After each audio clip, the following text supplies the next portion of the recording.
There are people who believe that they have a God-given right to rule over others. They believe that their outward appearance is superior to all others. They harbor selfish ambitions to be rich and to have power over what they describe as common people. They lie, cheat, steal, strangle, stab, and slash their way to power. They believe that their actual willpower, what the British occultist Aleister Crowley described as the will of Thelema, the royal will, must be obeyed. Literally millions of people have been slaughtered at the behest of the royal lust for war, and thousands of people have been assassinated so that demonic dukes and killer queens can reign supreme.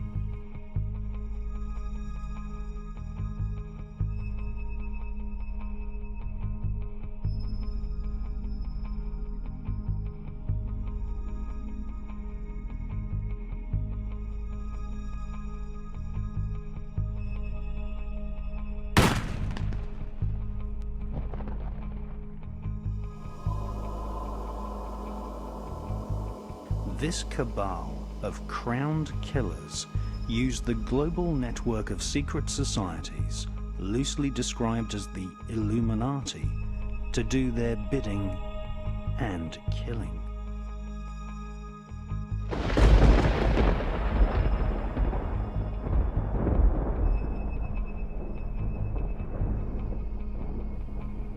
The conspiratorial view of history is the correct view of history.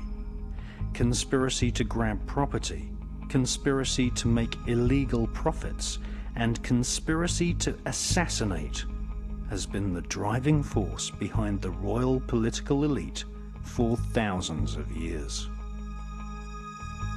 Many people believe that conspiracy in world politics simply does not exist. But it is a provable fact that the royal political elite have committed murder to gain power over and over again throughout the ages. Many of these murders were the result of a conspiracy usually orchestrated by politicians and aristocrats serving members of royal families. The Roman Emperor Julius Caesar was stabbed to death on the Ides of March. This was a conspiracy. US President Abraham Lincoln was shot at point-blank range by a distant relative of the British Prime Minister's wife, William Booth. This was a conspiracy. Every November the 5th, the Gunpowder Plot is celebrated. Guy Fawkes planned to explode a bomb beneath the Houses of Parliament. This was a conspiracy. In recent times, we have seen the last truly popular president of the United States, Mr. John Fitzgerald Kennedy, assassinated. This was a conspiracy.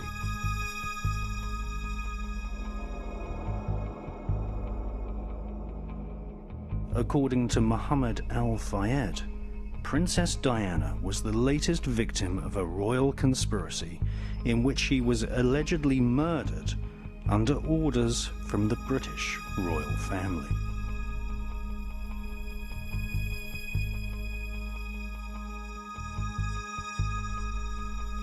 History teaches us that the royal elite have killed before, and it is most likely that they will kill again.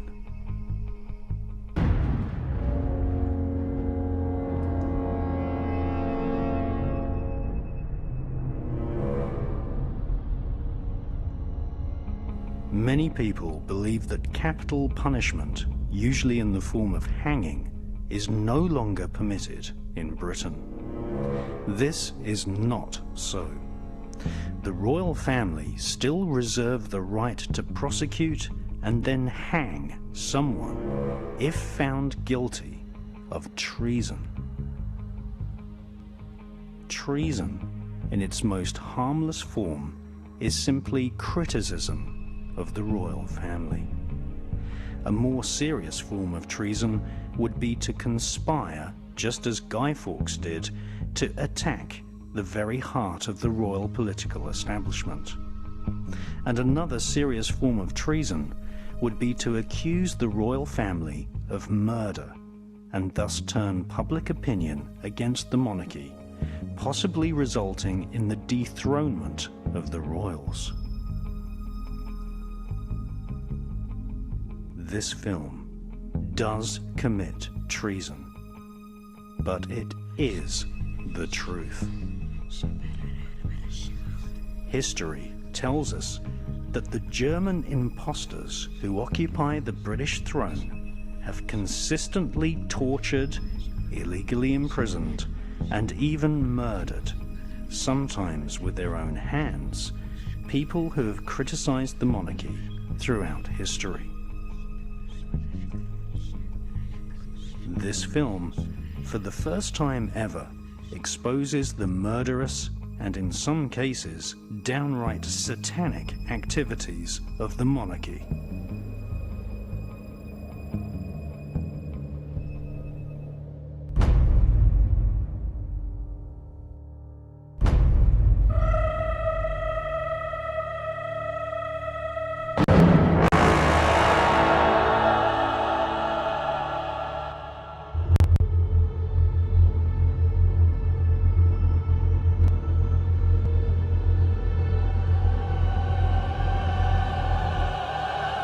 Let it begin.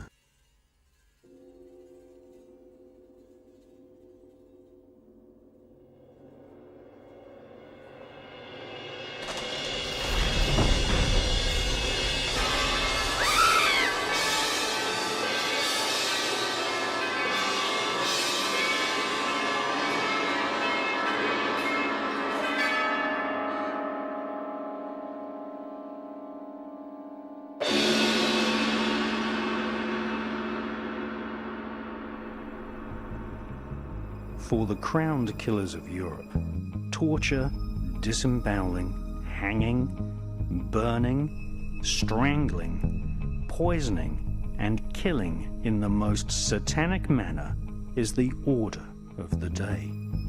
This is the modus operandi of royal families. For centuries, the royal elite have devised terrible punishments for anyone accused of treason. The monarchy reserved the most disgusting forms of torture and death for those who questioned the royal will.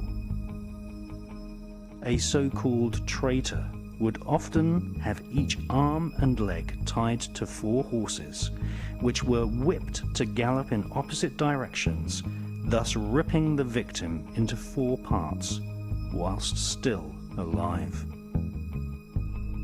Often, the royal elite would divide the victim's heart into sections and send these for public display to different parts of the country as a macabre warning.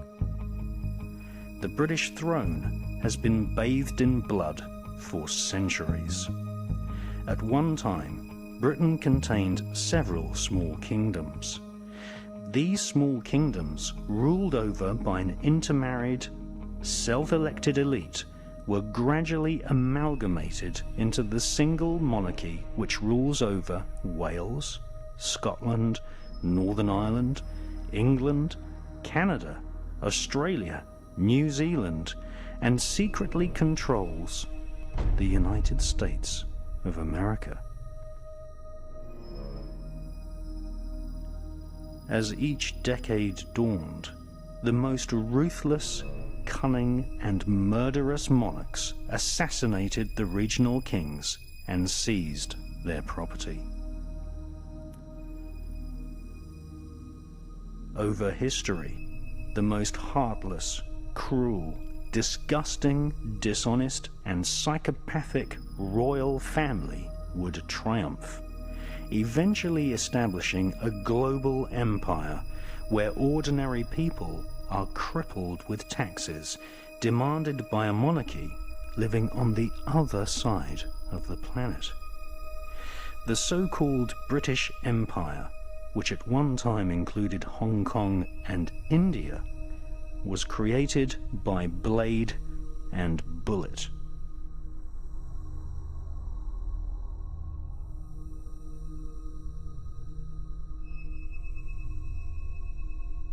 The so-called royal family which triumphed is basically German. They are seated on almost every throne in Europe.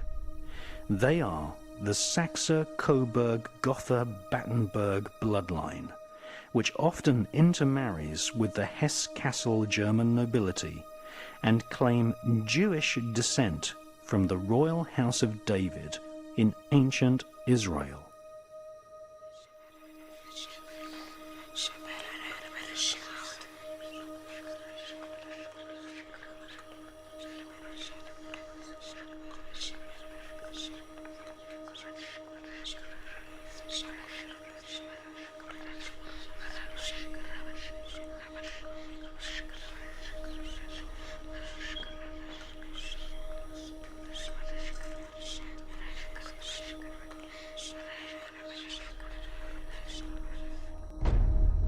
They raise their children without love or compassion, breeding each successive generation to be at the head of a military establishment who keep an angered peace by use of fear, surveillance, and war.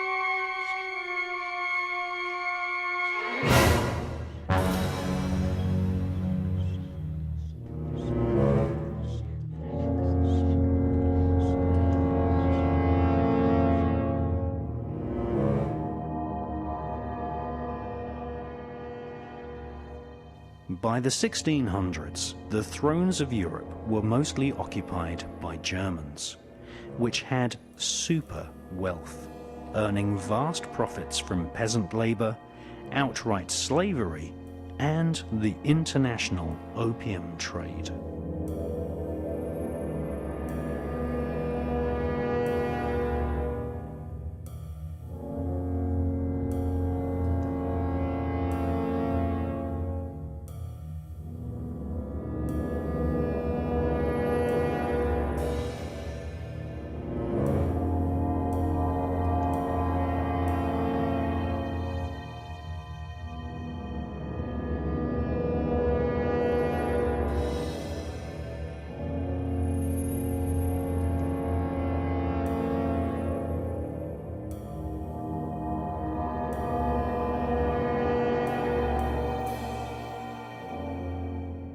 This Germanic family, known as the Saxe-Coburg-Gothas, the Schleswig-Holsteins, the Habsburgs, Romanovs, and House of Kassel-Hesse, shared the same tiny genetic bloodline. This can clearly be seen in a photograph of the British King George V standing beside Tsar Nicholas of Russia. Queen Victoria is considered the most British of all queens. Her husband was German, and she wrote letters of state in German. Contrary to what the royal spin doctors have written in the school history books, Queen Victoria was not popular. She was often hissed in public, and there were no less than 7 attempts to kill her. Keeping the populace ignorant, using adults and children alike as virtual slaves in workhouses, providing no adequate protection against hypothermia, working every man and woman to exhaustion, and imposing a crippling poll tax was the modus operandi of Queen Victoria and all her relatives sitting on the thrones across Europe. So-called Victorian values allowed children to be used as slave labor. Inhumane slums and widespread poverty was common across the whole of Europe right up until the 1970s. Even now, in the 21st century, large numbers of British people live in concrete boxes without adequate education, and therefore unable to find a profession to lift themselves out of poverty. There are as many homeless people in Europe today as there were 50 years ago.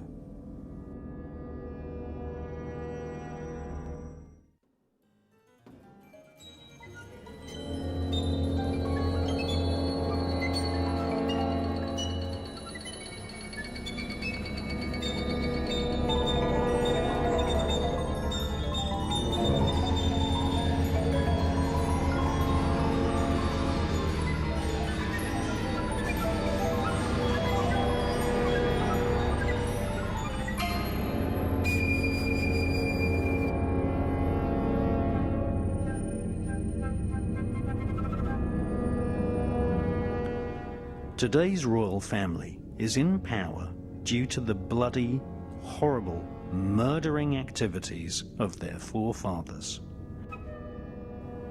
By the second half of the 16th century, the major bloodlines which sit on the thrones of Britain and Europe today were already established.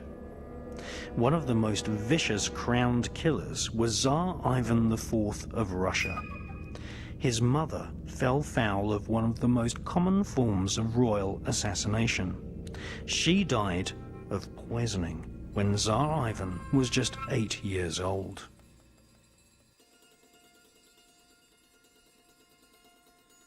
The young Tsar took great advantage of his royal will, what Aleister Crowley described as the royal thelema, a Greek word for willpower. All monarchs can exert their will and decree any act, even murder and rape, and act above the law. When he was just 9 years old, Tsar Ivan started torturing animals.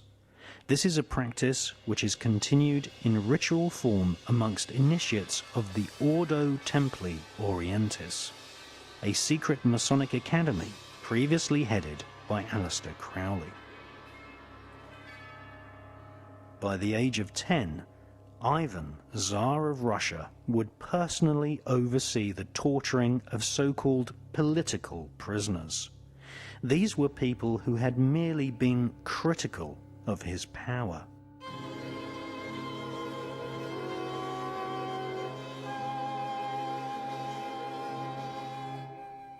He committed his first rape at the age of 11. He was crowned in 1547 and diverted public attention away from their own abject poverty by entering into war with Poland and Lithuania. Tsar Ivan took thousands of prisoners and personally supervised their torture, often devising the most wicked torture techniques himself.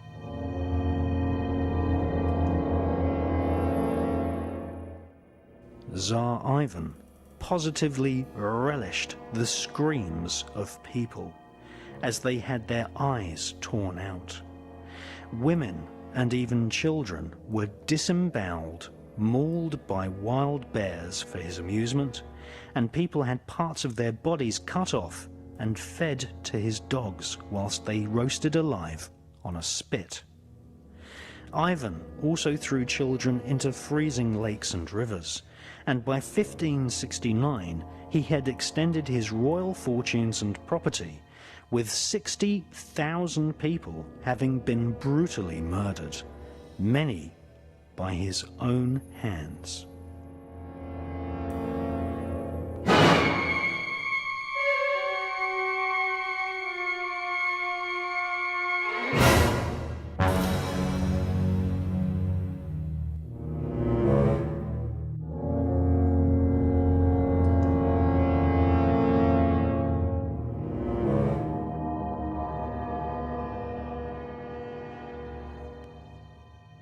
One of the most popular secret societies in Victorian London was the Golden Dawn. Amongst its membership taking part in magical ceremonies was the author Bram Stoker.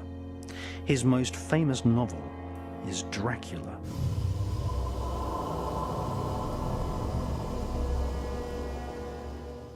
The vampirish nature of royal killers is renowned throughout history. Bram Stoker studied the career of psychopath Prince Vlad Dracula, who ruled Wallachia in the 15th century. Dracula means dragon. Prince Vlad was initiated into the royal court of the dragon by his father, which launched the young prince on a bloodthirsty sadistic career which saw him employ every form of torture and even force political prisoners to eat each other. Prince Vlad took the greatest sadistic pleasure in watching women eat parts of their own children, or husbands eating their own wives.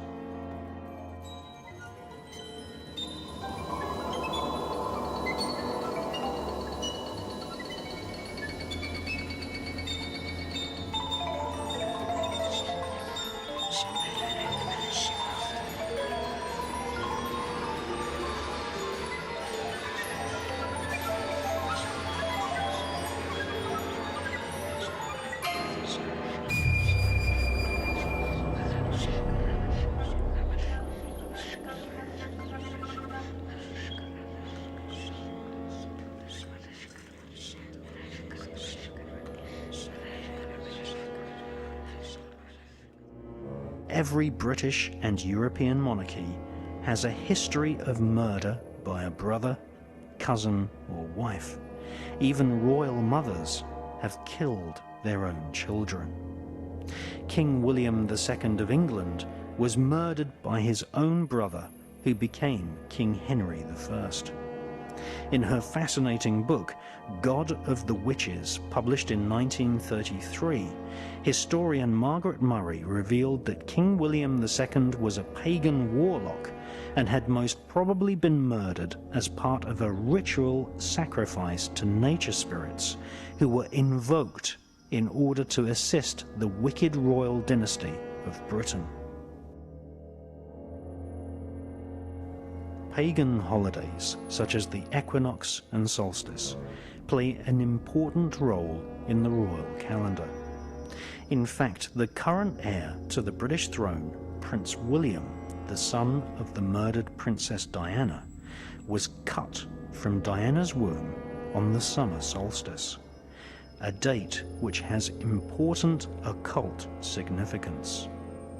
The reason given for the caesarean surgical birth was that William was delivered timely, so that Prince Charles would not have his royal engagements disrupted by the prince's birth.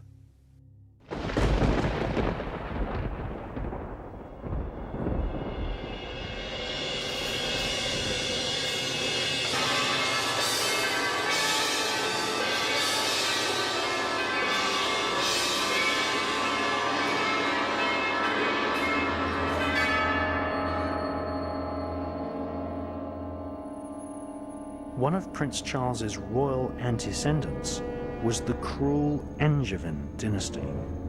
Their offspring sat on the thrones of England and also ruled the illegally captured kingdom of Jerusalem. One of the counts of Anjou returned from the Crusades with a new wife.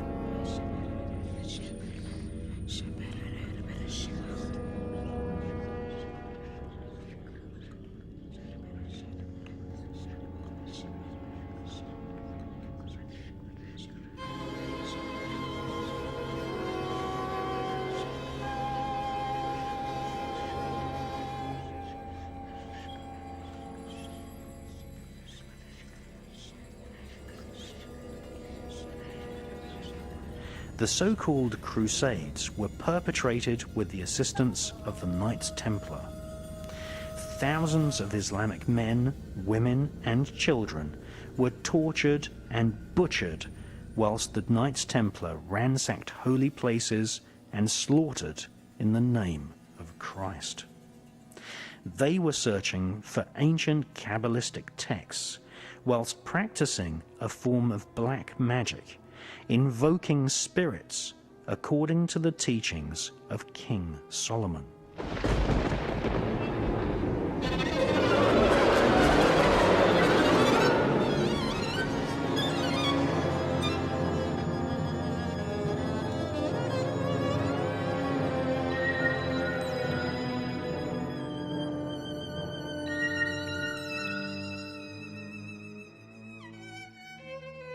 Some Templars eventually confessed that rituals were often held where spirits were invoked and commanded to speak through shrunken, severed heads called Baphomets.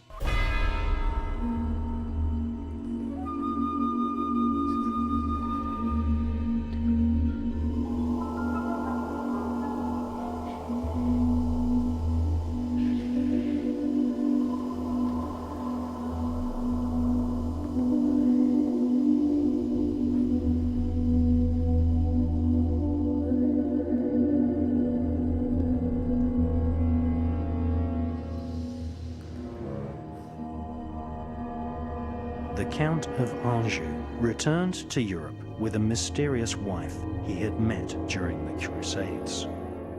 She was crowned Queen Melusine and became known as the Devil's Daughter. Her children seeded the famous Angevin monarchy of Europe, who became famous for their violent tempers. One descendant of Melusine, the Devil's Daughter, was King Henry II of England, who imprisoned his own wife for many years. King Henry also murdered his own Archbishop, Mr. Thomas Becket.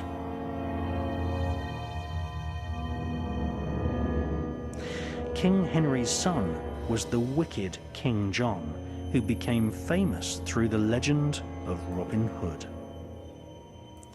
King John of England had his own nephew murdered on the anniversary of an old pagan holiday called Maundy Thursday.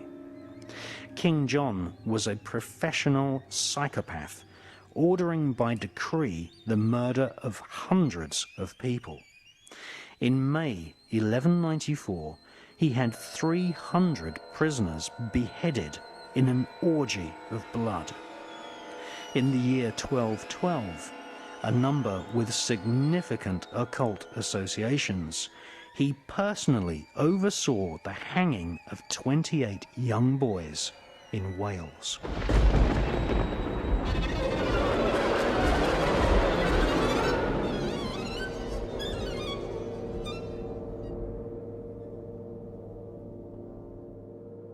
One of the most disgusting double murders at the hands of British royalty befell the young Princes Edward and Richard, who were imprisoned and eventually stabbed to death by order of King Richard III in 1483.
psychics, such as the Dr. Nostradamus, were employed by the French monarchy.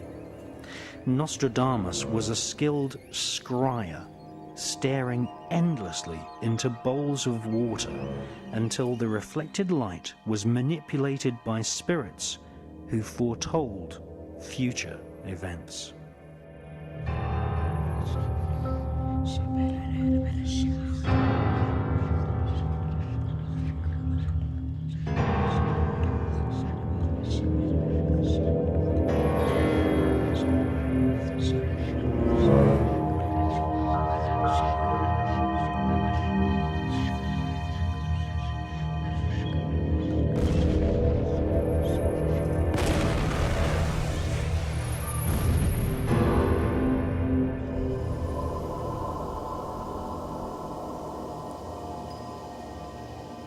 Dr. Nostradamus wrote a book of prophecies called Centuries, which was published in 1555.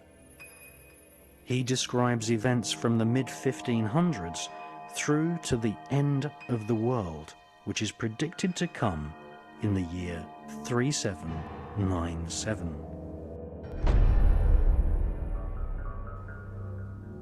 Catherine de' Medici, Queen of France, asked him to plot the horoscopes of her husband, King Henry II.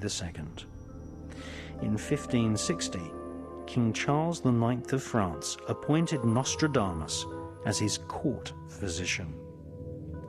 Nostradamus accurately predicted for the French Queen, Catherine de' Medici, the death of her own children and other information which was used to bolster the monarch's hold over the peasant population of France.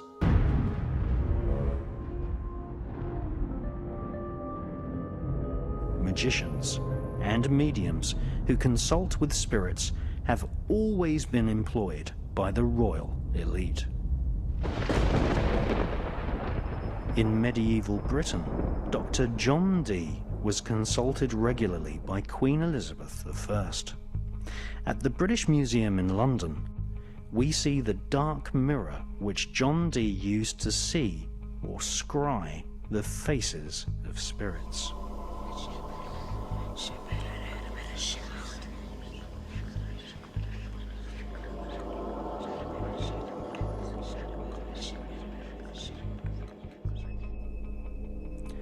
Dee's ability to communicate with spirits led him to be employed as a spy, developing psychic espionage techniques, which we now call remote viewing.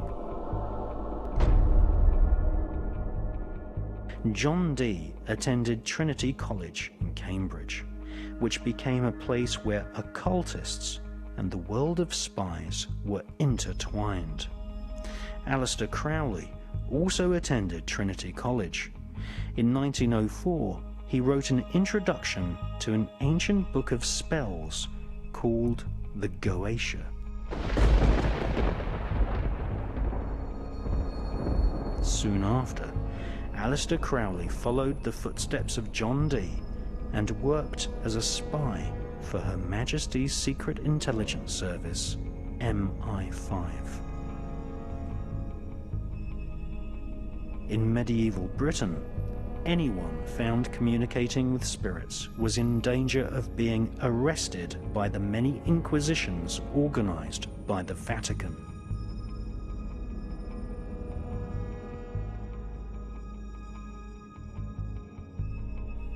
The costumes and wickedness of the Vatican's inquisitions would later be copied by the Ku Klux Klan in the United States, who used the so-called Earth Salute, which was originally devised by members of the Victorian secret society known as the Golden Dawn. Hitler would also use the same salute and drop millions of leaflets quoting the prophecies of Nostradamus across Europe during his attempt in the 1940s to create a global Nazi superstate.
the Vatican has issued 3 papal bulls against Freemasonry and the magical rituals of the craft.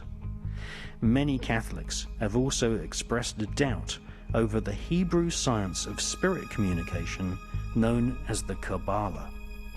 However, disregarding the warnings of the Pope, medieval monarchs across Europe ignored Vatican law and employed the services of Kabbalists, astrologers, and magicians, whilst being protected from prosecution by their power and wealth.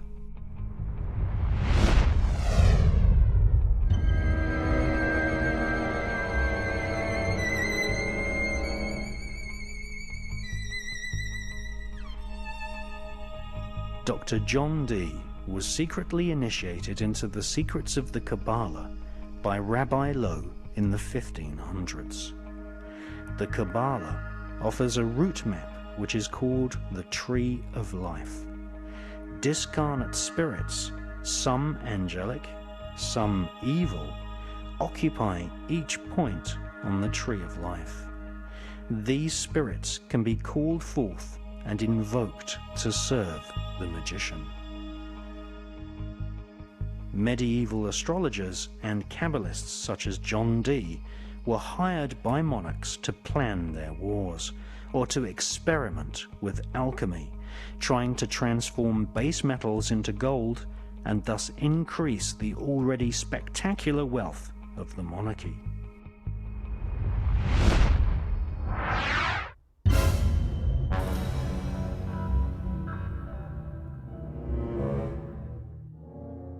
When a British monarch is crowned, an elaborate ceremony takes place which resembles the ritual crowning of King Solomon of ancient Israel. King Solomon ruled over ancient Israel and had extensive knowledge of the Kabbalah, which he used to communicate with demons.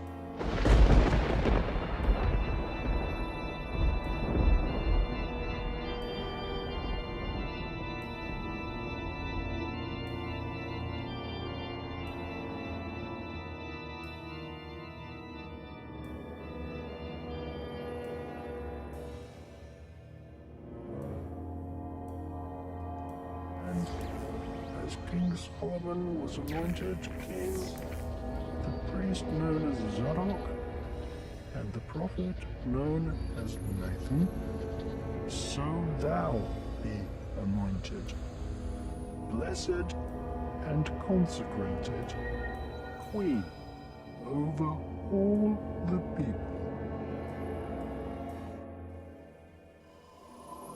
King Solomon is the single most important figure in the occult teachings of world international Freemasonry. The ancient Goetia is a book of powerful invocations and spells written by King Solomon. These ancient spells and evocations were used to summon spirits who were then psychically tortured and forced to serve King Solomon. The Goetia contains descriptions of 72 demons, some of whom control their own army of lesser demons. King Solomon evoked and imprisoned these spirits in a bronze vessel sealed using magic symbols.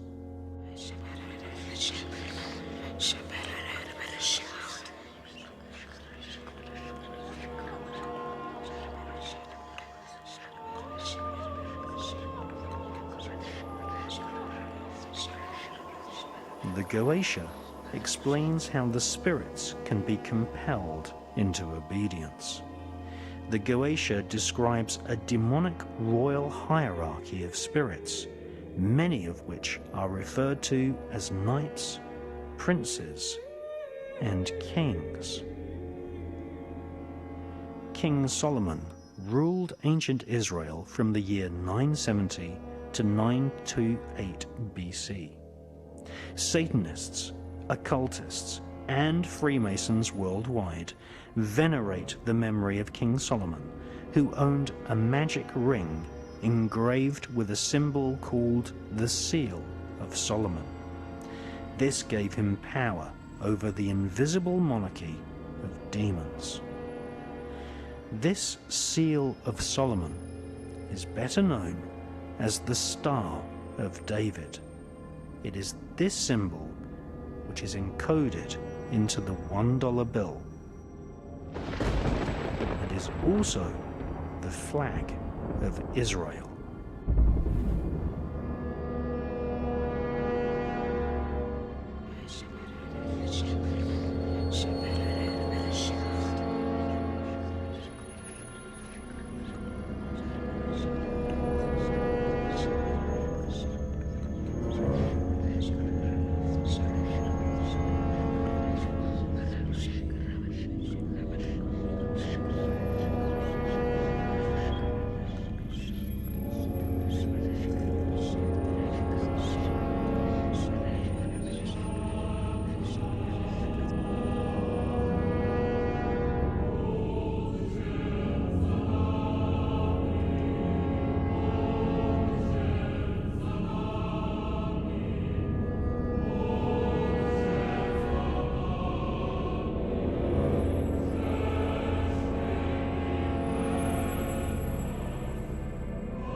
This symbol, which was used to invoke and control Asmodeus, one of the senior spirit kings in the infernal monarchy of hell.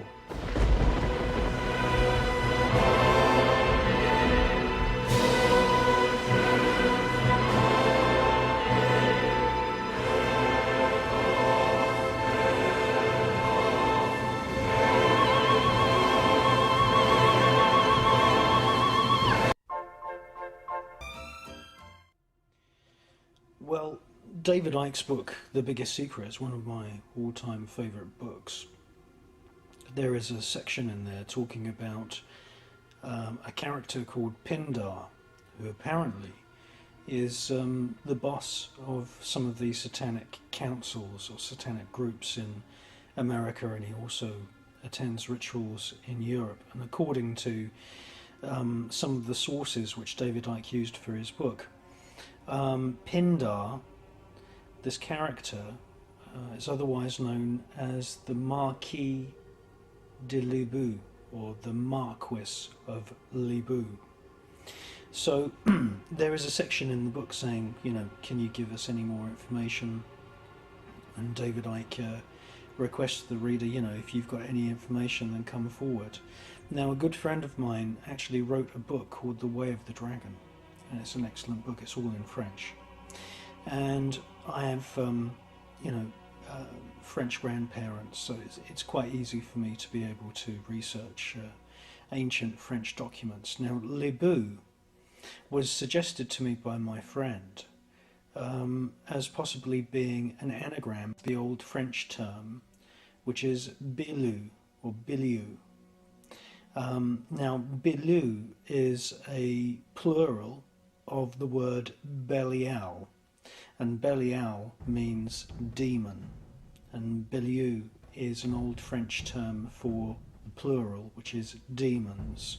So if Lebu is an anagram of Bilou, and I believe it is, this man is attending the satanic councils.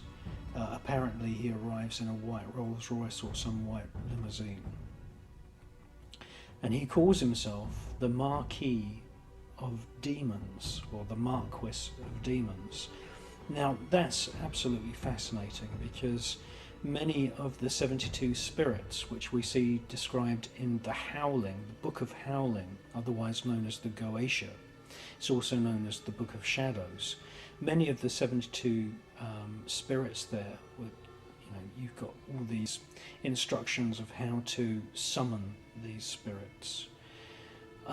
Many of them are marquises, many of them are dukes, presidents, kings. I would say probably around a quarter of them have a rank of marquis or equivalent to a marquis. And if you conjure these spirits using the information which you find in the Goetia and also in other medieval grimoires, you will see that in your mind's eye these spirits often appear riding dragons or griffins, or they hold serpents in their hands, and at your command they will take the form of a human being. At the magician's command they will take the form of a human. But if you look at the sketches which have been used to illustrate many different versions of the Goetia, you will see that many of these spirits are they have royal rank, like a marquis or an earl or a duke, king, and there is definitely reptilian symbology, and if you command the spirit to take on a human form, it will do, and it will shapeshift. So I think there's many parallels with my research into the medieval grimoires and the Goetia, which dates back probably to Sumeria and Babylon, and the research which is presented in The Biggest Secret, which is one of my all-time favourite books.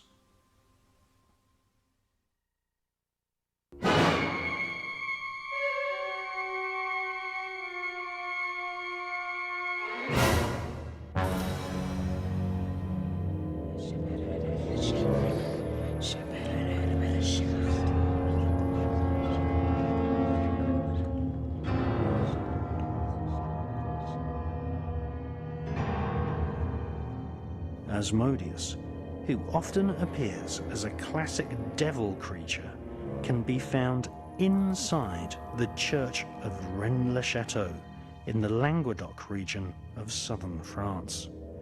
This church was transformed into a Kabbalistic temple masquerading as an ordinary village church in the 1880s by Abbé Saunière, who discovered documents from King Solomon's temple stashed inside the altar.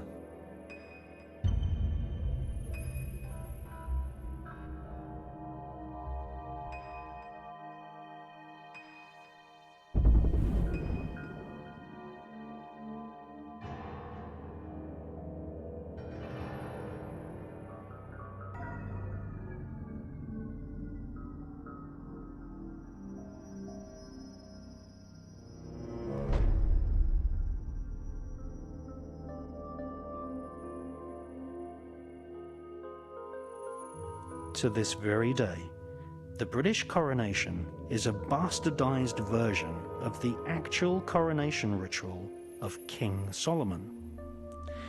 King Solomon and his magical temple are the central foundation stone of world international Freemasonry. The Masonic rituals are designed to invoke a magical atmosphere in the lodge.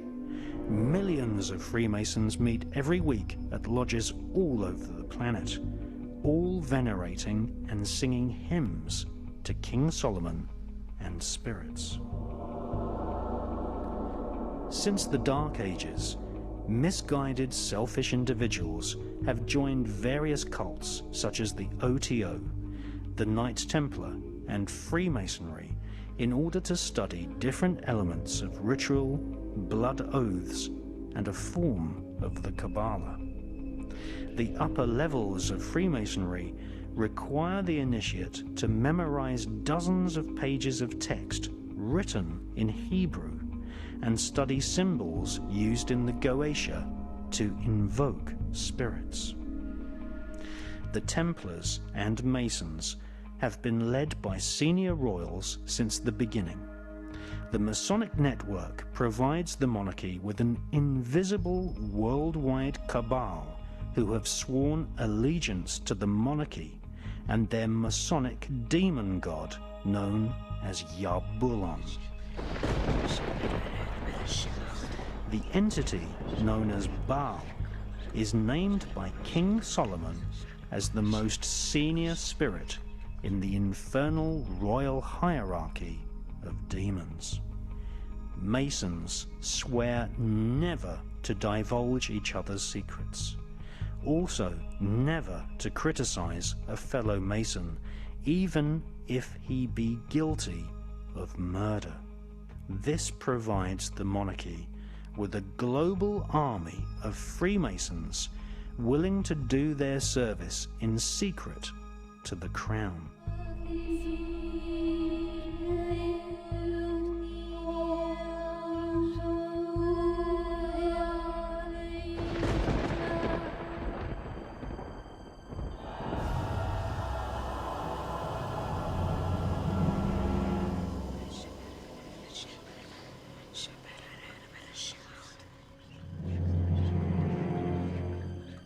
To the British royals of the Middle Ages, murder by magic was accepted as fact.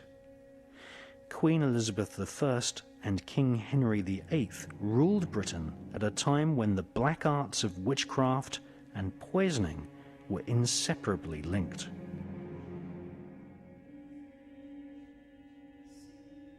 Across Europe, the monarchy was involved with one murder after another, many deaths attributed to a form of black magic, often perpetrated by someone within the royal court.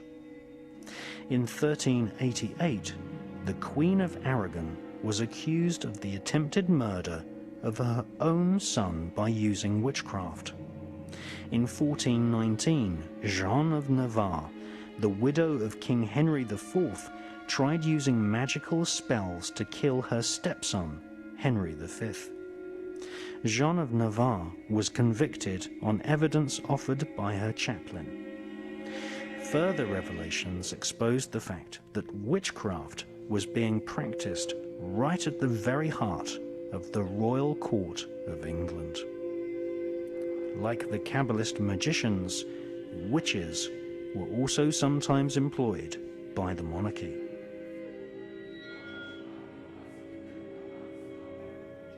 Medieval witches would often make wax figurines resembling the likeness of the intended victim.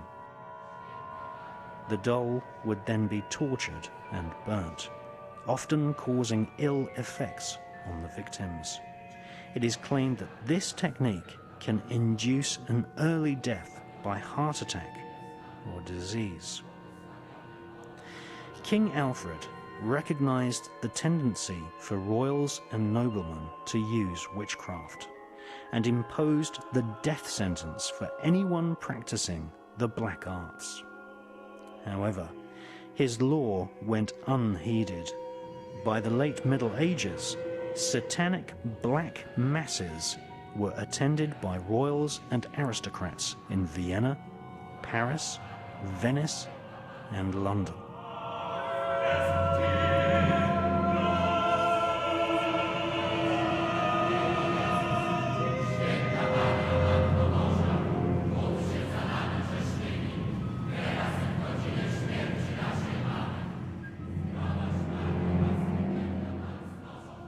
King Henry VIII came to the throne knowing that psychics, magicians, and mystics with knowledge of necromancy had been on permanent employment with the royal court.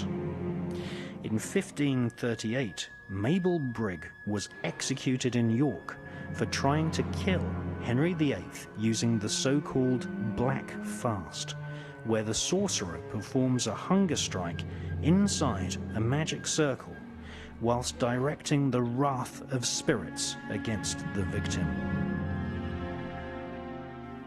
In 1429, it was disclosed through letters written by Jean of Navarre that she was a member of a coven of witches which operated right in the heart of the English royal court.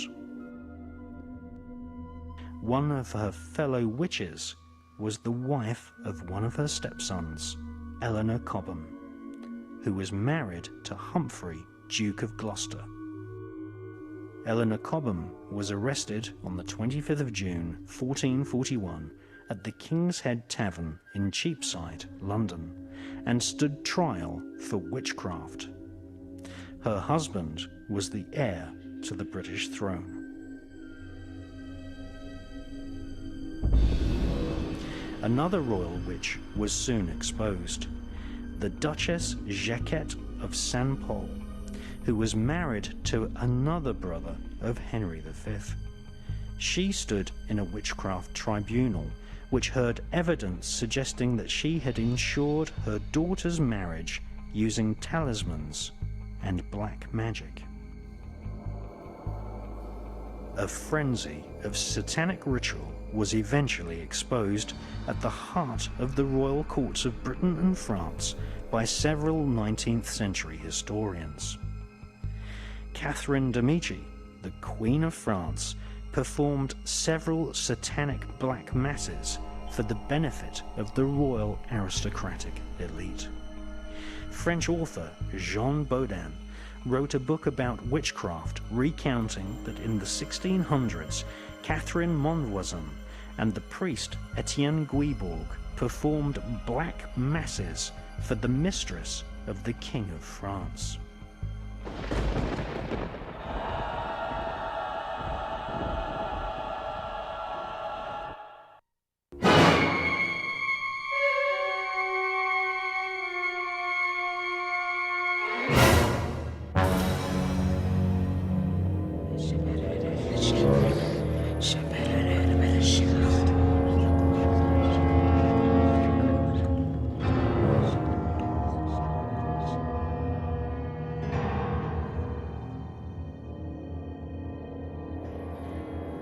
The Black Mass is a satanic parody of the Roman Catholic Mass, often involving the ritual murder of a virgin.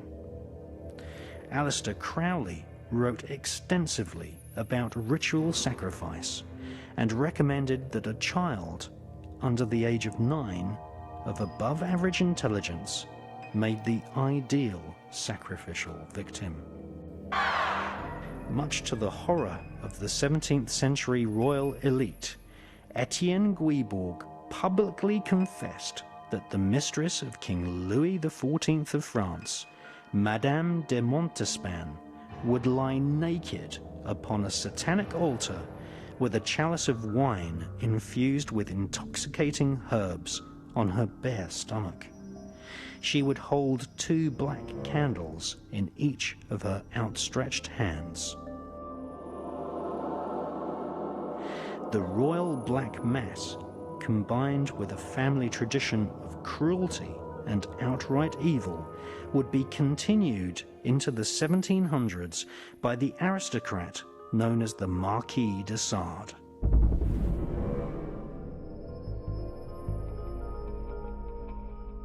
The de Sade family were members of France's oldest nobility.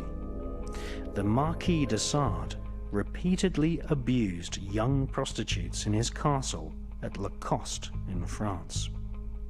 He wrote about pornographic orgies and ritualized sexual beatings involving monks, priests, and even the Pope himself. Sade avoided a prison sentence by claiming insanity and spent most of his life in a comfortable mental asylum. In the asylum, the Marquis de Sade immediately began an affair with a 13-year-old girl called Madeleine Leclerc. Sade died in 1814. His death marked a new era of Satanism and murder at the royal courts of Britain, France, and Russia.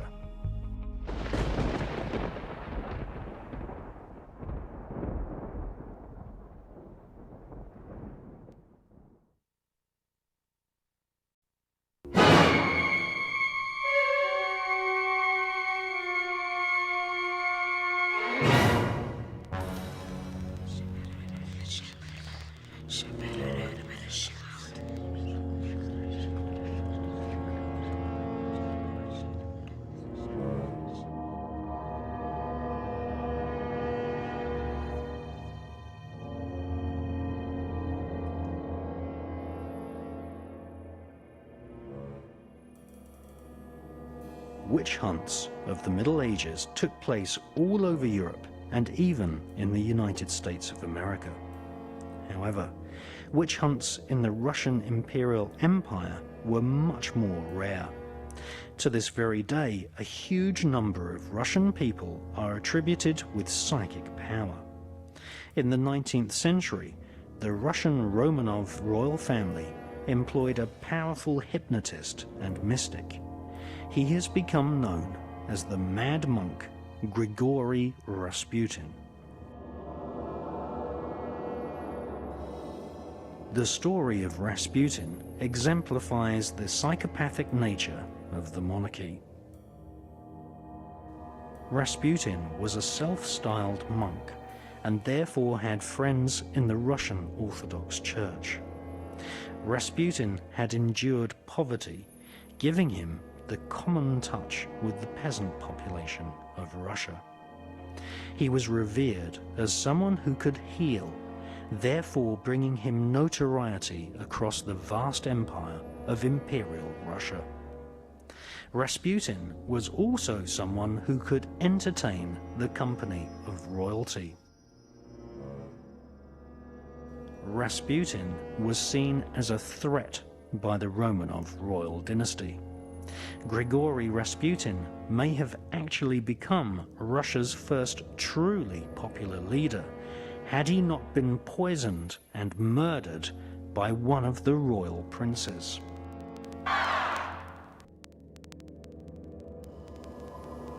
Born in 1869, the mystical Grigory Rasputin could engage himself in an intense trance where he prophesied future events. His psychic healing powers were employed by Tsar Nicholas and Queen Alexandra. Rasputin used his famous healing hands to cure the Tsar's son. Once the royal Romanov dynasty saw the immense power of Rasputin, they quickly realized that a popular revolt may elevate Rasputin to be the leader of a new Russian republic. The Romanov royal family immediately plotted the murder of Rasputin. However, Rasputin's psychic powers allowed him to prophesy his own death, and he gave warning to Tsar Nicholas that if he were to murder Rasputin, then the whole Romanov royal family would also be killed.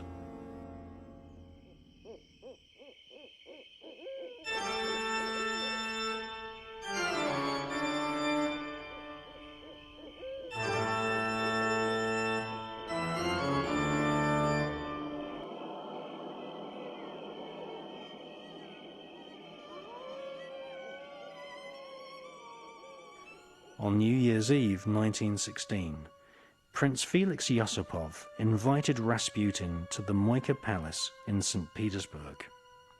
The prince gave Rasputin poisoned food. However, Rasputin showed no sign of dying. Prince Felix panicked and rushed out of the palace to consult Grand Duke Dmitri.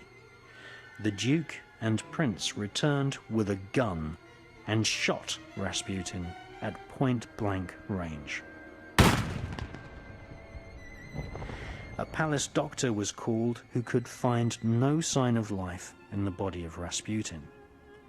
However, suddenly, Rasputin regained consciousness, and the prince and the duke ran for the outer gate of the palace and called for armed troops to finish off Rasputin. Rasputin chased the duke and prince.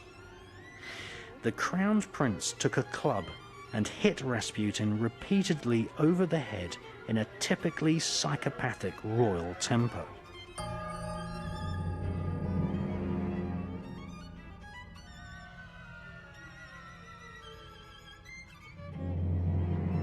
Palace guards were ordered to wrap Rasputin in a heavy curtain, and he was then lowered to his death in the icy cold River Neva. Thus, the Russian people lost one of their truly great potential leaders. Soon after, a bloodbath would take place in Imperial Russia, and the dictatorial, cruel system of the Romanov monarchy would be continued by a fake revolutionary communist government who secretly took their orders from the royal political elite.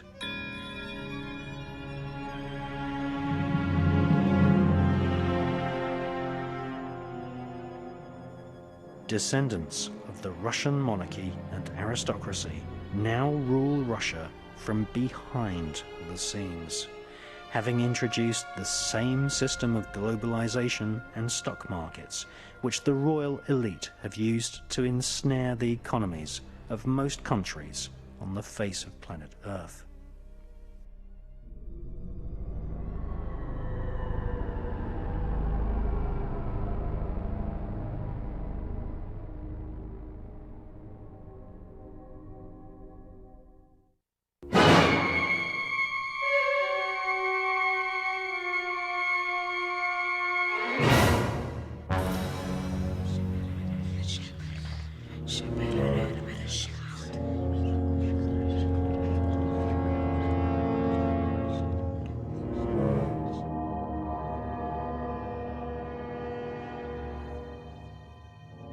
Perhaps the most cruel and bloodthirsty homicides ever perpetrated in Britain were the so-called Jack the Ripper murders, which occurred in East London during 1888. This was more than just murder. The so-called Jack the Ripper murders were ritual bloodbaths. The victims were slaughtered according to the oaths of loyalty sworn by members of the Masonic religion. Now, for the first time on film, we can reveal the truth about Jack the Ripper. Diaries written by Inspector Abberline of Scotland Yard at the time of the Ripper murders have been held in safekeeping by Joseph Sickert, whose father was an artist who gave art lessons to Prince Albert Victor, the heir to the throne of the British Empire in the 19th century. Prince Albert Victor was known as Prince Eddie. He was the son of Queen Alexandra and the grandson of Queen Victoria. During the last 120 years, royal spin doctors have led the public to believe that Queen Victoria was popular. She was not. Often hissed in public, Queen Victoria was a German, and so was her husband. They were great supporters and patrons of World International Freemasonry. Queen Victoria's son became King Edward VII. He was King of the United Kingdom of Great Britain and Ireland, King of the Commonwealth realms, and the Emperor of India. He was the first British monarch to carry the name of Saxe-Coburg-Gotha onto the throne. Edward VII was part of the Germanic royal dynasty which had sponsored the writing career of Adam Weishaupt, a Jesuit who had formed the Bavarian Illuminati in the 1770s.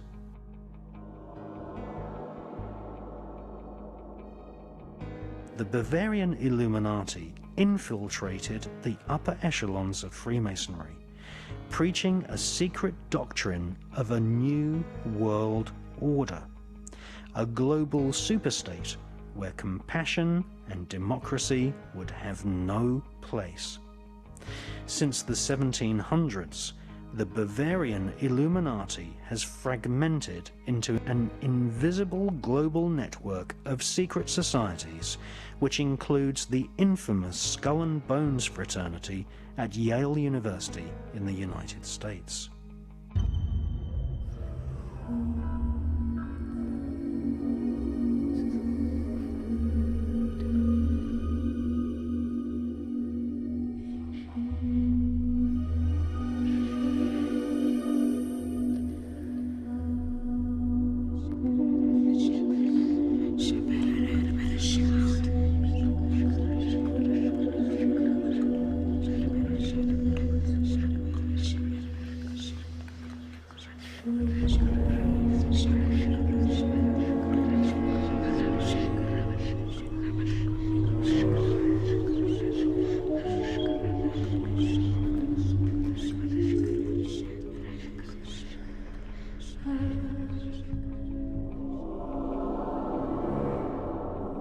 Adam Weishaupt's doctrine of a new world order was laid out in 3 books which he wrote in the later years of his life.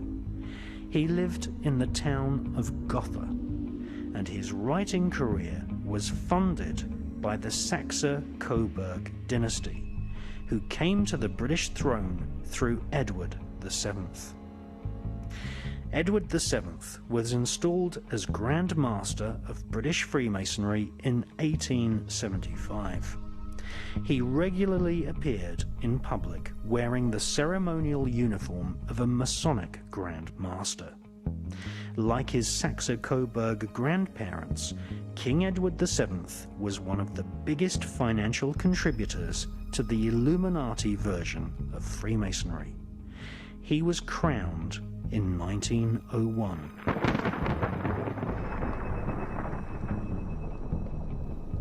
Masonic lodges existed in several royal palaces, most notably in Kensington Palace, which was home to the Royal Alpha Lodge. It was here, in 1885, that King Edward VII initiated his own son, Prince Albert Victor, better known as Prince Eddie. Prince Eddie was genetically handicapped. Generation after generation of inbreeding within the Saxe-Coburg bloodline had resulted in Prince Eddie, the heir to the throne, being partially deaf. With typical cruelty, most of the royal family had no time for a partially deaf person, and Eddie's brother was groomed instead to take the throne after Edward VII died. Along with the great and the good of Victorian and Edwardian society, Prince Eddie spent much of his time enjoying himself at the taxpayers' expense in various brothels. Prince Eddie was a regular visitor of a homosexual paedophile brothel in Cleveland Street, London. Alistair Crowley, who claims to have been a member of the 1591 Studholme Masonic Lodge and also a visitor to the Royal Alpha Lodge at Kensington Palace, was in possession of love letters between Prince Eddie and a young boy at the brothel. This was a potential scandal for the heir to the throne. But the aristocracy supported the idea of paedophilia at the time. In fact, there was a revolt in the House of Lords when the age of consent was raised from 12 to 13 years of age. In fact, a much bigger scandal was soon to break, when it was revealed that Prince Eddie had made a young girl called Annie Crook pregnant. Prince Eddie had secretly married her, even though he was forbidden to marry a Roman Catholic. Officially, this meant that he would not be able to become king.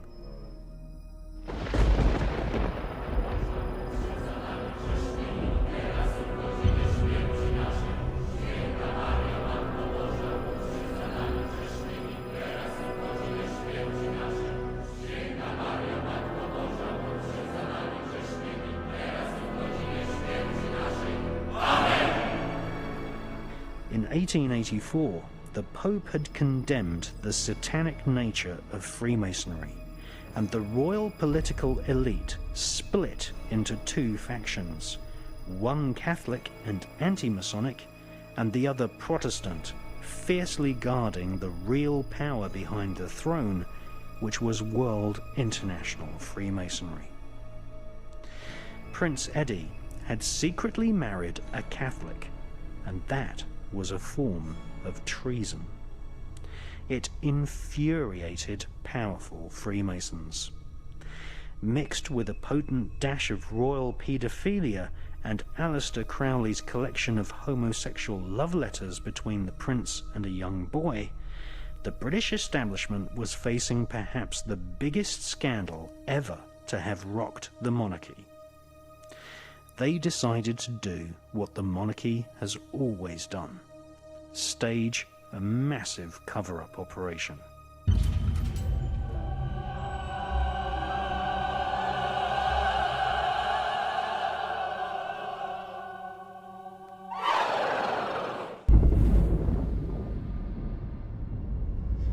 Annie Crook was kidnapped from the sweet shop where she worked, and simultaneously Prince Eddie was forced into a carriage which galloped away in the opposite direction. It was the last the young newlywed couple ever saw of each other. Prince Eddie was taken back to Buckingham Palace and strictly forbidden to leave the premises. Annie Crook was illegally incarcerated at Guy's Hospital, where one of Queen Victoria's doctors, the wicked Sir William Gull, picked some of her brain out with tweezers, turning her into a mentally retarded, pathetic shadow of her former self. However, Annie Crook had told several friends about her marriage to the young prince. Annie had just given birth to a baby, a bastard heir to the British throne. Dr. William Gull kept Annie Crook imprisoned for 156 days in Guy's Hospital, and then sent her and her baby to workhouses where they were used as slave labour. One of Annie's friends, a young girl called Mary Kelly, worked part-time as a prostitute at Whitechapel in East London. Mary Kelly and a group of her friends decided to write a blackmail letter demanding money from the royal family. The year was 1888. The Hermetic Order of the Golden Dawn had been formed the same year. Freemasons marched in full ceremonial regalia in public. The Bavarian Illuminati had splintered into a secret society inside another secret society. All the thrones of Europe were occupied by royal Masons. What Mary Kelly and her group of friends had not counted on is that not only were they trying to blackmail royal Masons, they were blackmailing psychopathic crowned killers who would prefer to kill rather than give over a single penny of their wealth. The occult powers behind the throne convened a special meeting at the Royal Alpha Lodge in Kensington Palace. This elite group of Masons called themselves Princes of the Blood Royal, and they decided to form a ruthless hunting party which would hunt down and ritually murder Mary Kelly and her friends, thus putting an end to the blackmail attempt. Sir Charles Warren, a senior Freemason and head of the Metropolitan Police, provided intelligence on the whereabouts of Mary Kelly and her female friends. Sir William Gull prepared grapes injected with opium and alcohol, which would be offered to the girls.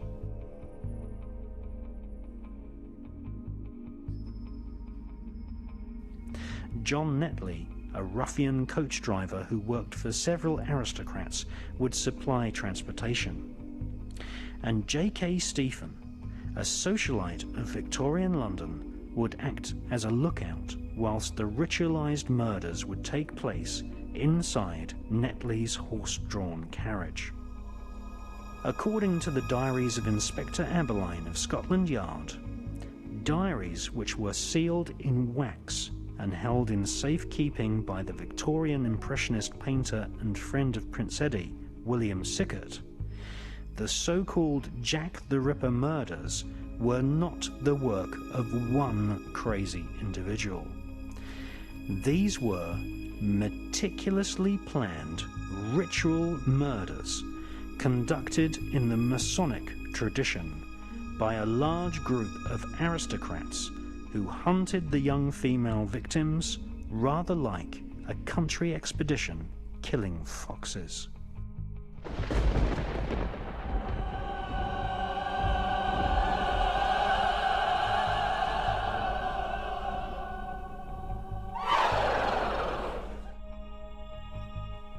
So who was the leader of the Jack the Ripper gang?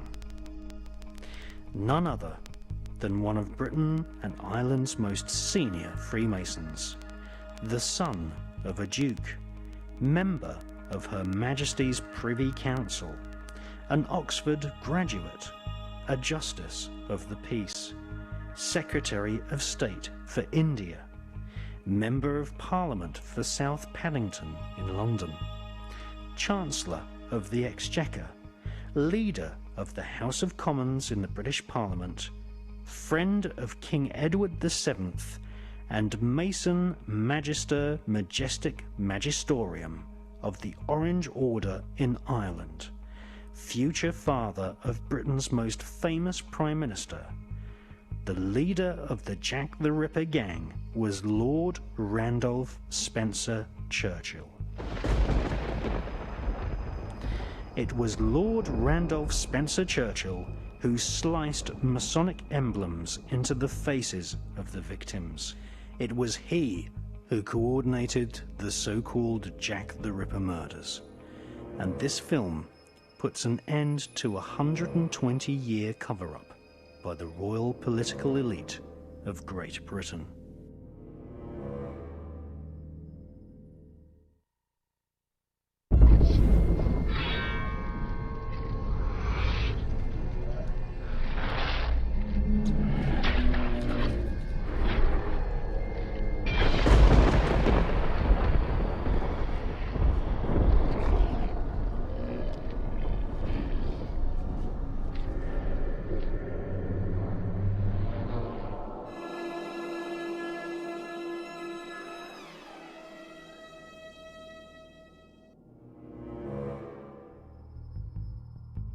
Until the young Lady Diana Spencer became Princess of Wales, Lord Randolph Spencer Churchill was the most famous member in the history of the Spencer aristocratic family.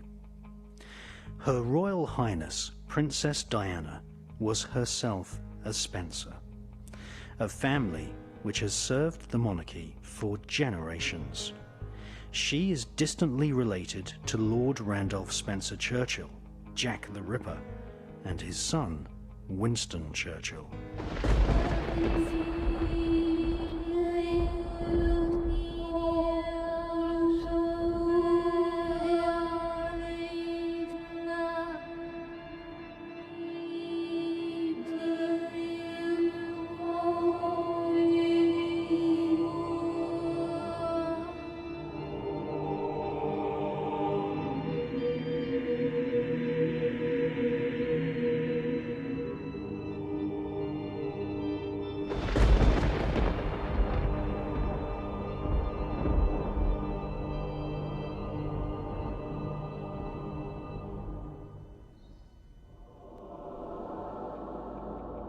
Randolph Spencer Churchill was no stranger to the occult.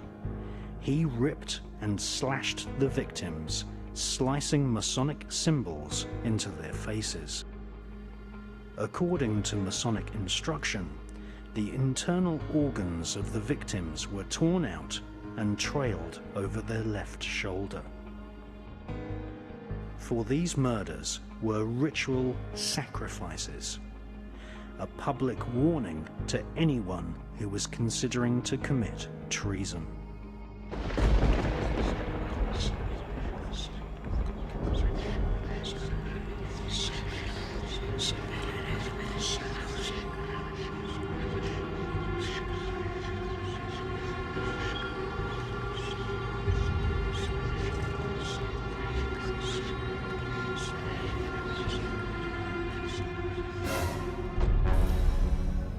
In his characteristic manner, Aleister Crowley soon left Britain after the Jack the Ripper murders. The love letters between Prince Eddie and the young boy prostitute never surfaced in the public domain.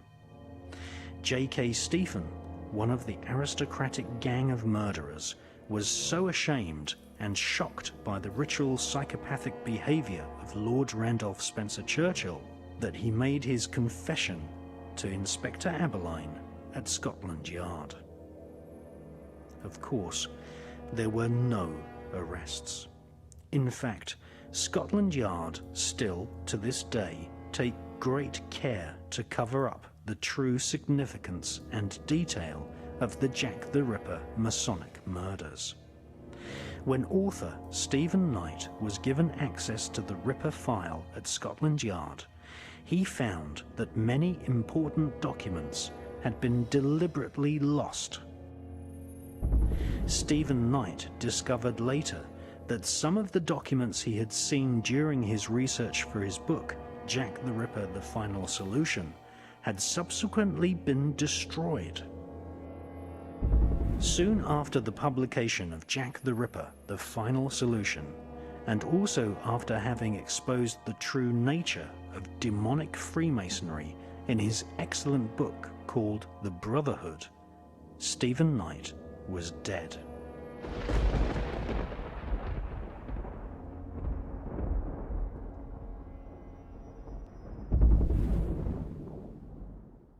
Now, what Diana says, again in her own words, is that she was told when the birth of William was coming along that she was going to be induced so that the child would be born, wait for this, in line with Charles's polo playing program.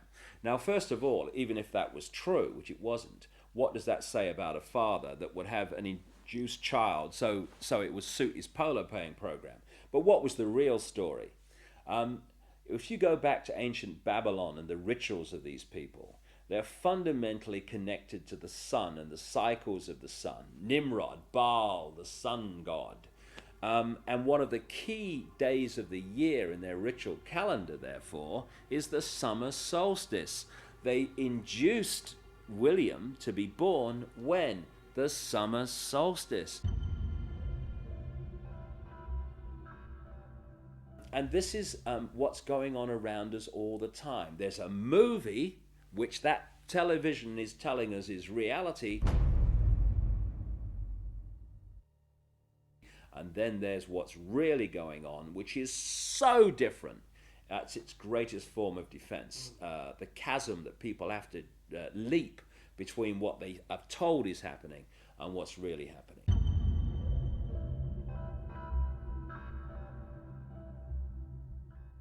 A confidant, Christian Fitzgerald, told me that people who did not support these black occult networks that controlling not just Britain but increasingly the world,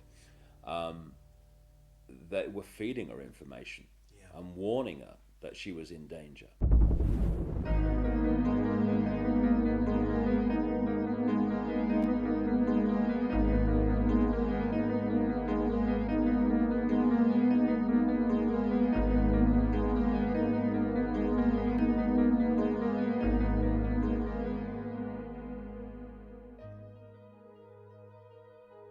What keeps this whole thing from coming out, and has done for us all this time, and indeed the wider conspiracy too, is that to understand it, you have to research so many different subjects and then fit the strands together before you go, wow, so that's what it's all about. In this soundbite world of superficiality we call the mainstream media, people get so little information that they can't see what's going on. So when you look at the story of Diana, it's not just about what's happening now, what happened in 97. It's also going back again to Babylon, places like that. The goddess Diana was an ancient goddess, which was another name for the Babylonian goddess Queen Semiramis, the goddess of the Illuminati. And one of the groups of people that worshipped Diana, the goddess, and did their rituals to her were called the Merovingians. The Merovingians are one of the, if not the, key bloodline in the whole Illuminati network. They were the royal line of a people called at one stage the Cambrian Franks, which is where we get France from, that came out of the time of the Trojan Wars in now what we now call Turkey, up through the Caucasus Mountains and into what we now call France. Eventually, their royal strand, the Merovingians, were what the whole people became known as. And they were great goddess Diana worshippers. And according to an American researcher in Paris, immediately after Diana died, the Merovingians dug underground sacrificial chambers in Paris, just outside the original Paris, well inside, of course, the present metropolis, where they did their rituals to the goddess Diana. And according to her, the place is now called the Pont d'Alma Tunnel, which is still an underground kind of location. Now, the ancient myths of the goddess Diana were that she was a moon goddess. Pont d'Alma actually translates as passage or bridge of the moon goddess. Coincidence?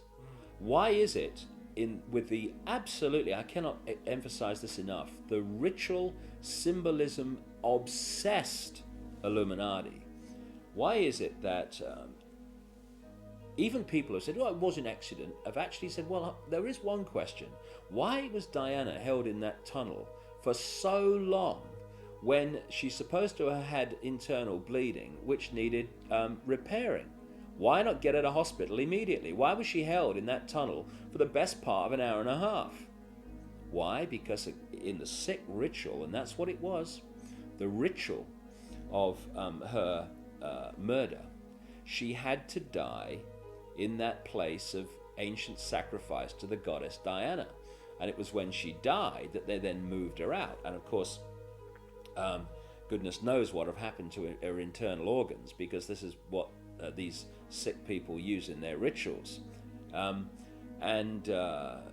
Interestingly, when you look at the stories and myths surrounding the goddess Diana, over and over again, the theme of lakes, of islands, and particularly of the tree grove come up again and again and again. It was the tree grove that was the sacred place of worship to the goddess Diana, not a temple. Now, she wanted to be interned in the little church where her father is, just off the Spencer estate in Northamptonshire. And after her death, Earl Spencer says that he decided that she would be buried on the Spencer estate. Where? On an island, in a lake, in a tree grove. And there's also this bizarre story where Earl Spencer says that he had this dream that he had to put 4 black swans on the lake. And he then said to his estate manager, I've had this dream. Do you know where we can get 4 black swans from? And the estate manager said, well, sir, funnily enough, someone's just offered us 4. Oh, yeah, okay. I've seen a pig. Never mind a bloody swan. Look, there it goes. Black swans are an occult symbol, aren't they? Exactly. The whole thing's occult. And And the whole of Diana's assassination was an occult ritual unfolding. Now, what's kind of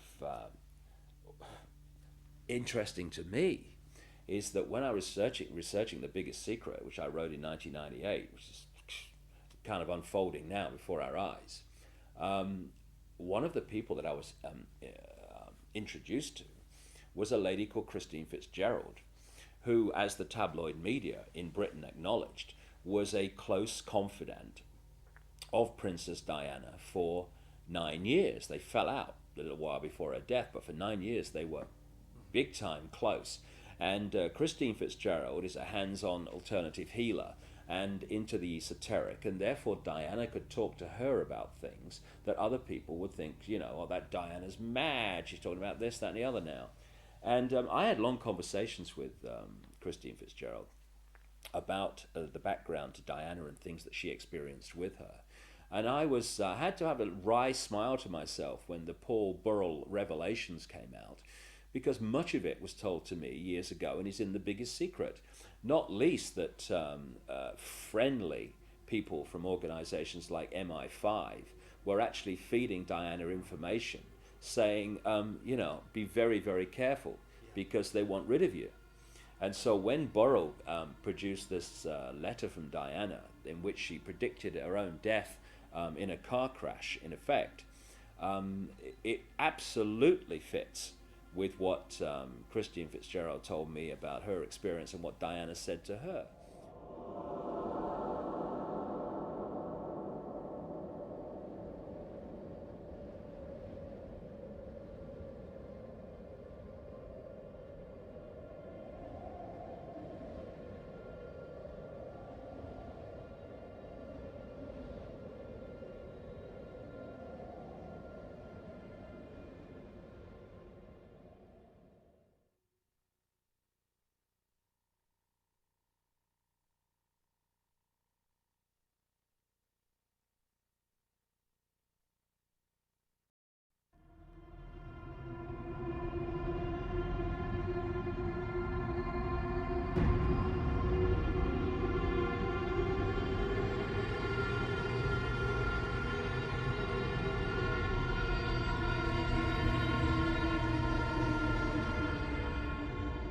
Diana was under intense surveillance by MI5 and MI6 at home and when she travelled outside the UK.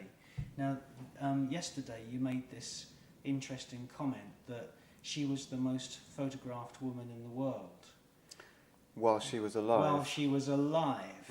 But the route in Paris, which is going through, you know, the biggest, most famous roads in Paris, is it true to say that there is not 1 single second of video footage from any CCTV camera? It is indeed, yeah. There are 10 known cameras that were on lining the route that night, but they were all, now we know officially from the Lord Stevens report, that all of those cameras were pointing inwards towards the buildings that housed them. So none of them were pointing towards the road. So therefore we have no footage whatsoever of Diana's journey or of the crash itself.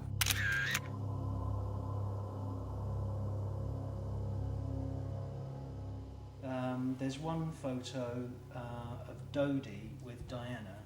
Would you say that that is a photo that was taken on the actual last fatal journey? Yeah, that's a photo of them leaving the Ritz, yeah, I think. I would say so, yeah. Now, the interesting thing about these photos by the paparazzi, because presumably that's been photographed from the back of a motorcycle. Possibly, or by one of the paparazzi outside the Ritz when they left the Ritz that night. Okay, so you would normally see a seatbelt going across somebody's shoulder because Diana's sitting in the rear seat, and therefore the seatbelt would be coming from here and going across. There's no seatbelt there. No, we know for sure now that none of the occupants were wearing their seatbelts, which is odd, really. But certainly in Diana's case, it's very strange because the minute news of her death reached Britain, all of her closest friends started to say, why wasn't she wearing a seatbelt? It had become a religion for her to wear a seatbelt. She always wore her seatbelt. It was an obsession for her. But now we know, strangely, from Lord Stephen's report again, that Diana's seatbelt in particular was jammed in the retracted position. That is a quote verbatim from Lord Stephen's report. Diana's seatbelt, the rear right seatbelt, was jammed in the retracted position, so she was unable to put her seatbelt on. Even though the others may have been able to, she was unable to. So that's just an interesting point that's come out of the report.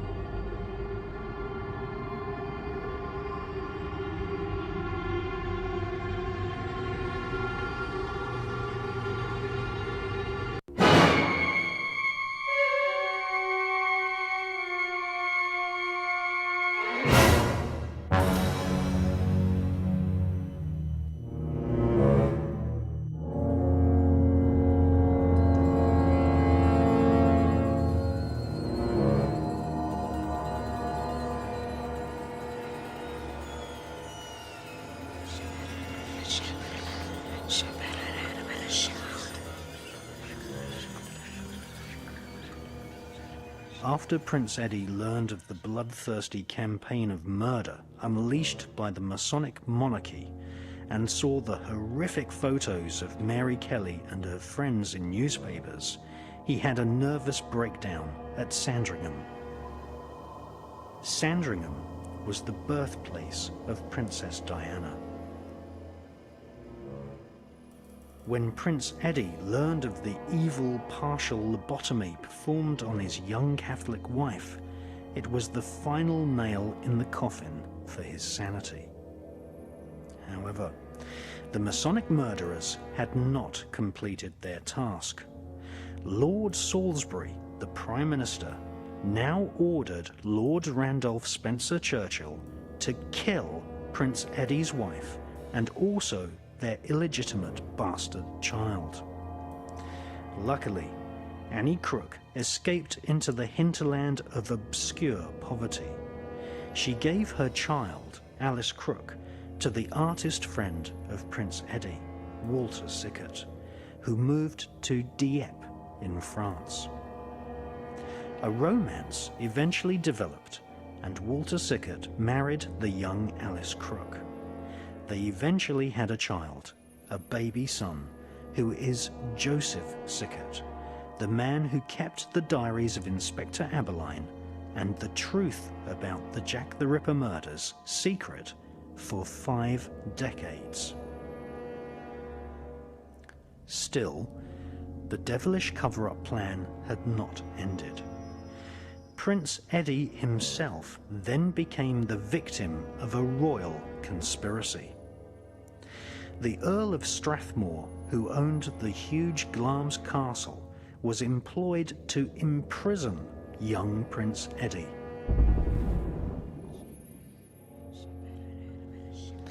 The royal family lied to the entire world and announced Prince Eddie's death on the 14th of January 1892, whilst secretly keeping him prisoner in hidden chambers at Balmoral and eventually later at Glamis Castle.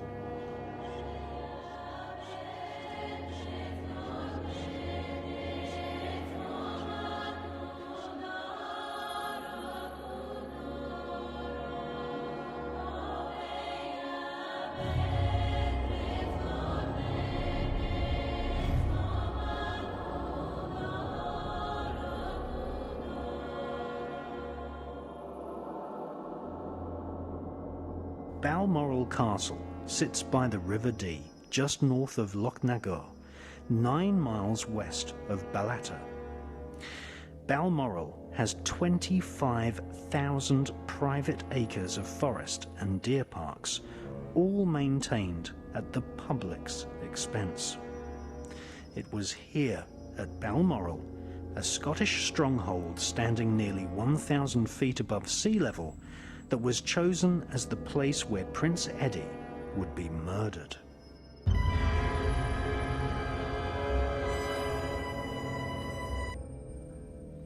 Lord Randolph Spencer Churchill and his coach driver, John Netley, were dispatched to Balmoral, where they pushed the young prince off a cliff. Amazingly, Prince Eddie survived the murder attempt and 2 days later crawled back to the gates of Balmoral, a shattered and broken man, the heir to the throne completely heartbroken at having his young wife lobotomized and separated from his only child. The 13th Earl of Strathmore made a pact with the royal family. In exchange for keeping Prince Eddie imprisoned at his Glamis castle, one of his daughters would marry a future King of England.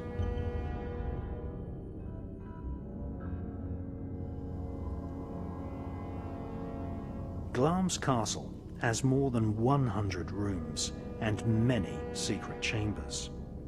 Shakespeare wrote about how Macbeth committed murder in the Great Hall. Glamis Castle is one of the most haunted places on Earth. On the floor of King Malcolm's room, there was an indelible blood stain which would not be washed away. The royal family eventually boarded the floor over. It was here, at Glamis Castle, that Prince Eddie, his spirit broken, was imprisoned for the rest of his life. He died eventually in 1933, 41 years after the royal family had officially proclaimed him dead.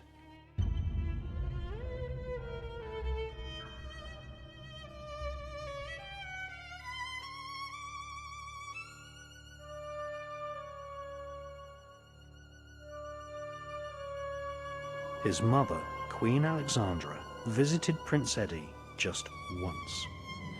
She took a photo of her son and sent it to her sister, who was the Empress of Russia.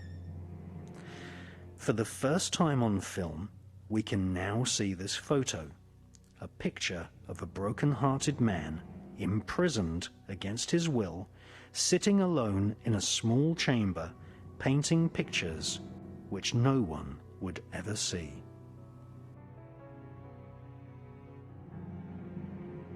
Prince Eddie should have been king, but instead became a prisoner of the royal family. Rumours of a secret prisoner at Glamis Castle circulated amongst the staff for decades after. This was not the first time the royal aristocratic elite had imprisoned one of their own at Glamis Castle. According to official records, in October 1821, a son was born to the 11th Earl of Glamis. Because of royal inbreeding, the baby was hideously deformed. His parents, in a typically aristocratic, cruel manner, refused to announce the birth of their child as a future Earl. Their son was badly deformed, resembling an egg with a hairy face and incredibly muscular arms. His parents illegally registered the baby as dead at birth. The son was never given an official name, even though he lived for more than 50 years, bricked up in a chamber, being fed via a slit in a stone wall. Rumours of the so-called Glamis monster persisted right up until the middle of the 20th century. The Glamis monster was in actual fact great uncle to Queen Elizabeth, the Queen Mother.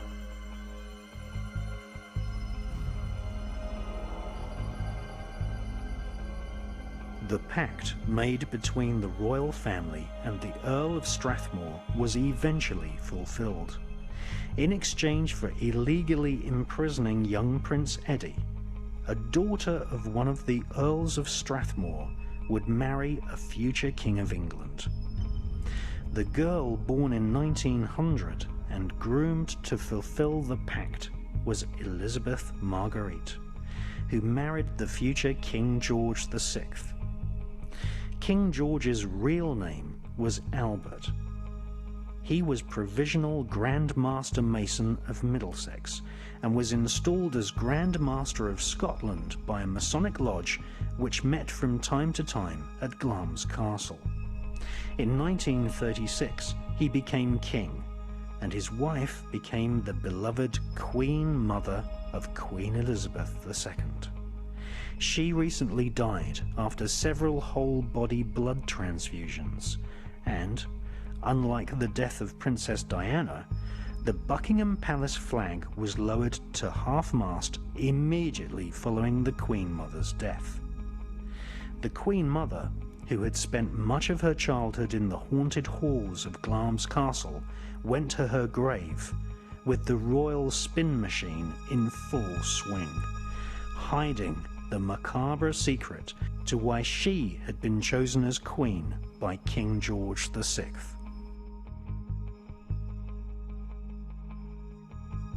Their daughter, Elizabeth Saxe-Coburg-Gotha, whose family had invented the fake British name of Windsor to hide their German bloodline, was coronated in the bastardized version of King Solomon's occult ceremony at Westminster Abbey in 1953. The payoff for the Spencer-Churchill family was self-evident. Lord Randolph Spencer-Churchill's son, Winston, was made Prime Minister, and in 2 generations to come, a Spencer girl, the young innocent virginal Diana, would be groomed from birth to serve the royal oligarchy and marry the bachelor Prince Charles.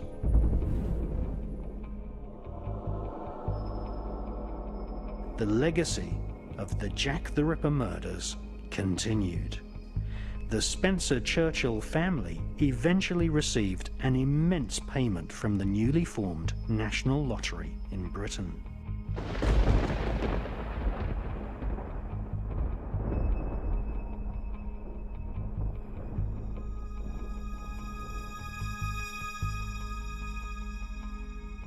Winston Churchill was theatrically trained by his father to give speeches in the House of Commons in the exact same fake statesman-like style his father, Lord Randolph Spencer-Churchill, had used.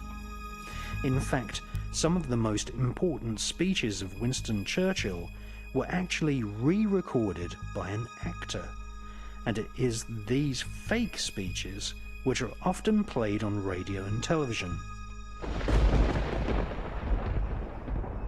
Winston Churchill often visited Azni in Morocco, where he would bugger young Arabian boys whilst writing his memoirs, completely exonerating his father's memory in a sycophantic fake biography. Princess Diana's branch of the Spencer family was described in the media as a family which had always served the British monarchy. It is clear that the Spencer family had clearly been chosen as the genetic material from which a future heir to the British throne would come. Before marrying the virginal and innocent Princess Diana, Prince Charles had had affairs with both of Diana's sisters. Princess Diana had been born on the royal Sandringham estate. Diana was psychologically groomed to breed a future heir to the throne.